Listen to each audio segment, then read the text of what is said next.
लेकिन बेटी रत्नों की माला है।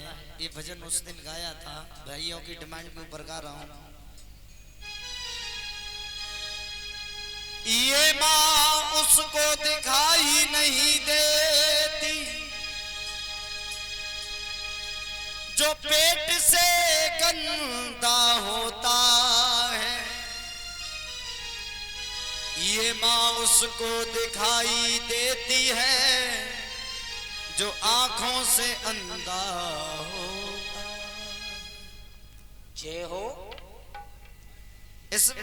ये माँ वो है, लेकिन आजकल के इस कलयुग के जमाने में एक प्रथा चल रही है, वो भी है दहेज प्रथा और भ्रूण हत्या। भ्रूण हत्या और दहेज प्रथा, जय। तुम कब तक चलन चलाओगे? जब बेटियां ही मर जाएंगी तो बहू कहां से लाओगे? आजकल कुछ लोग बाग अगर लड़का पैदा हो जाए तो इतनी खुशियां मनाते हैं, कोई पता नहीं चलता। लेकिन घर में अगर एक बेटी पैदा हो जाती है, समझ लो मुंह ऐसे उतार के खड़े हो जाते हैं। किसी से पूछो भैया का भयो, का करूं भैया बेटी पैदा है। लेकिन बेटी का बहुत बड़ा महत्व है। आइए भजन के तौर से चल रहा हूं।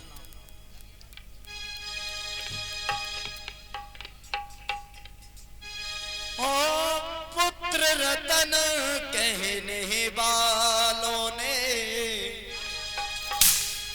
और भेद भाव भर डाला है। पुत्र रतन तो एक रतन पे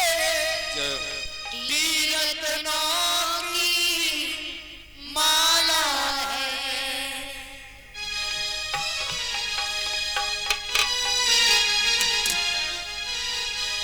ए पुत्र रतन कहने वालों ने और भेद भाव भर डाला है। पुत्र रतन तो एक रतन पे रत्नों की माला है। पुत्र रतन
बेटियों का कितना बड़ा नसीब होता है।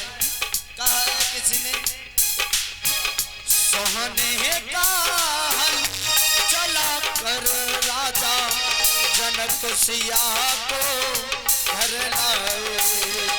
सोने का हल चला के राजा सिया को घर लाए। एक बार राजा जनक ने जब हल चलाया तो वहीं एक घड़े में माता सीता की प्राप्ति हुई। वो केवल कन्या ही थी। कहना है, बेटी की खातिर ही राम घर में तब आए थे, राम घर में। अगर मैया जानकी राजा जनक के यहाँ नहीं आती तो रामचंद्र जी की कोई भी कृपा ऐसी नहीं होती जो के महाराज जनक को प्राप्ति हो जाते भगवान श्री राम। केवल ये बेटी की ही देन है, बेटी की खातिर ही उनके राम द्वार पर कब आए थे, राम द्वार पर कब आए। और ये बात हमने कहां से ढूंढी, सुनिए। वाल्मीकि जी रामायण से, वाल्मीकि जी रामायण से हमने ये सार निकाला है। पुत्र रतन को एक रतन में रत्ना की माला है, पुत्र रतन कहने वालों ने एक नाम भर डाला है। पुत्र रतन को एक रतन में रत्ना की माला है, पुत्र रतन कहने वालों ने। जोरदार तालियों के साथ में मेरी माताएं बहनें ताली बजा करके ऊंचे ऊंचे हाथ करके ताली बजाएं।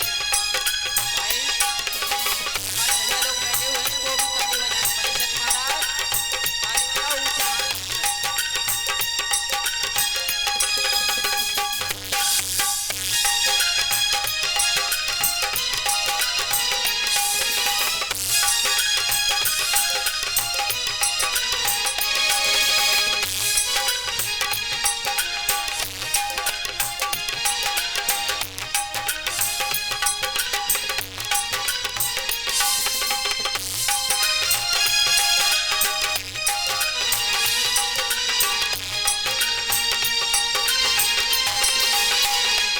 और सुनिएगा, राजा बलि के द्वार पर वहां भी भगवान कृष्ण 52 अवतार लेकर के गए, वो भी कन्या की खातिर, क्योंकि ना 52 बन करके वो वहां जाते और ना ही पूतना द्वापर में बनकर आती।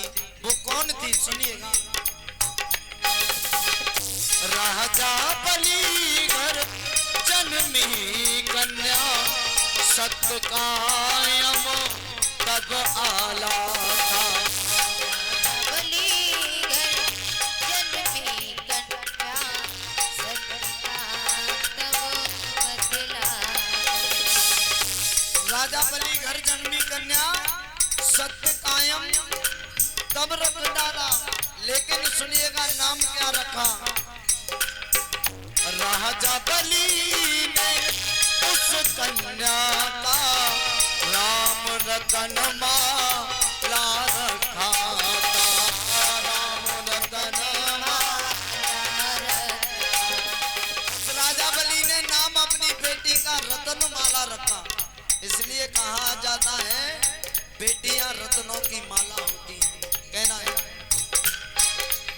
वो द्वापर में वो बनी पूतना, द्वापर में वो बनी पूतना। उस बेटी ने ऐसा काम किया रतनमाला का, ये ख्याल था, वरदान था, काश ऐसा मेरा बेटा होता। वो रतनमाला ने 52 अवतार देख करके 52 रूप देखा जिस टाइम, तो रतनमाला ने कहा वाह क्या बात है, ऐसा अगर मेरा बेटा होता तो मैं अपना दूध इसको पिलाती। भगवान ने कहा ए बस तो ऐसा ही होगा जब द्वापर आएगा तब। वही रतनमाला पूतना बन करके द्वापर में आई थी। कहना है द्वापर में जो द्वापर में जो बनी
गांधारी भी, वो भी बेटी थी किसी की, लेकिन आज भी उनका नाम लिया जाता है।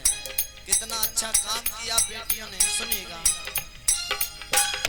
पांचों पांडव करण सायोता, जन्मा था कुंती ग्वारी के। पांचों पांडव करण सायोता, जन्मा था कुंती के। कैसे कैसे पुत्रों को जन्म दिया माता कुंती ने। इधर 100 पुत्र, ये है अधर्म और धर्म की कहानी। 100 पुत्रों को जन्म दिया था पतिव्रता उस गांधारी ने। पतिव्रता उस गांधारी। इसलिए प्रदीप ने कहा है, प्रदीप कहे भेदभाव का, प्रदीप कहे भेदभाव का। अरे बंद करिए भ्रूण हत्या और दहेज प्रथा। हम उन लोगों को मूर्ख मानते हैं जो दहेज में टीवी, फ्रिज, कूलर और मोटरसाइकिल मांगते हैं। अरे सबसे बड़ा दान, अपने हृदय का टुकड़ा तुम्हें दान कर दिया, तो उससे बढ़कर क्या दे सकते हैं बेटी वाले। कहना है, प्रदीप कहे भेदभाव का, लगा जुबां पर ताला है।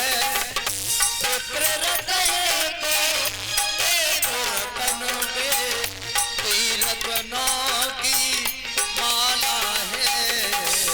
पुत्र रतन तो एक रतन पे रत्नों की माला है। पुत्र रतन कहे मालो ने भेदभाव भर डाला है। पुत्र रतन को एक रतन पे रत्नों की माला है। बेटी रत्नों की माला है। बोलिए राधे रानी सरकार की जय हो। जय। आइए कथा की तरफ गौर देते हैं। हरिहर गंगा के किनारे 88,000 ऋषि मुनि बैठे हैं। व्यास नंदन श्री सुखदेव जी कहते हैं, राजन परीक्षित,